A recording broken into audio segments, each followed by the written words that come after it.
Le 7 février dernier était inauguré au Conseil économique, social et environnemental de Paris l'Institut national de la relation client. Son but, développer un pôle d'excellence de la relation client. Éric Lestanguet, son président, y voit un facteur de compétitivité française. On a la conviction à l'INRC que pour être compétitif en France, il faut une excellente relation client. On peut avoir les meilleurs produits du monde, les meilleures offres, les meilleurs process. Si vous n'avez pas une relation client d'excellence, eh ben vous aurez des problèmes pour aller conquérir des clients, pour les satisfaire, pour les fidéliser. Une fois qu'on a dit ça, on s'aperçoit que la relation client, c'est un métier de relations humaines. Relations humaines avec les clients, relations humaines avec les salariés qui sont au plus près du client.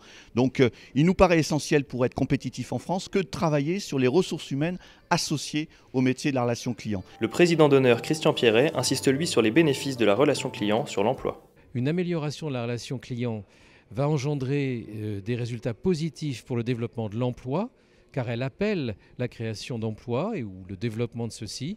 Je pense que c'est tout bénéfice, si je peux dire entre guillemets, pour les entreprises et pour notre économie nationale. Mais comment se porte justement cette relation client en France ? Aujourd'hui, la relation client est considérée comme quelque chose de central, même de déterminant pour plus de la moitié des Français dans le choix du service ou du bien qu'ils vont décider d'acheter. La particularité de l'Institut est sa double gouvernance, d'un côté de grandes entreprises françaises et de l'autre les partenaires sociaux. Les premiers y voient l'opportunité d'accompagner l'évolution de la relation client. Donc la relation client est essentielle pour nous. Elle est en transformation puisque les modes d'interaction sont très différents, les attentes sont différentes. Il faut savoir avoir une relation par différents modes d'action, canaux, etc. Donc c'est essentiel. La France, en fait, est un marché mature au niveau de la relation client. Mais en revanche, la relation client en France a une image assez dégradée auprès d'un certain nombre d'acteurs que sont les Français. On le voit à travers donc, l'étude qui nous a été donc, montrée. On attire également très peu de jeunes. Très peu font le choix de venir travailler dans notre secteur d'activité. Et enfin, je voudrais dire que certains médias continuent à faire souvent des reportages à charge. Les seconds insistent sur la possibilité de dialogue que permet la création d'un tel institut.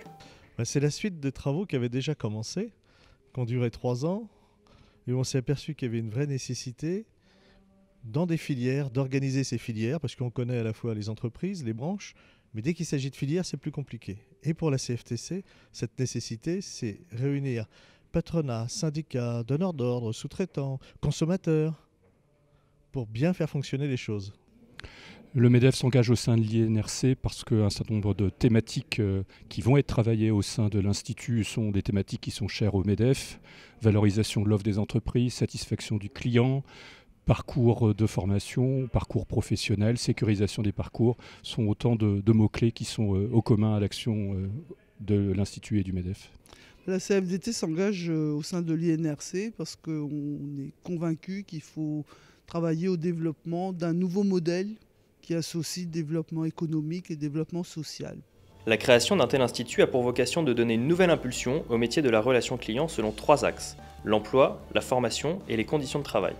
Autant de thématiques qui vont nourrir de futurs débats autour de la relation client.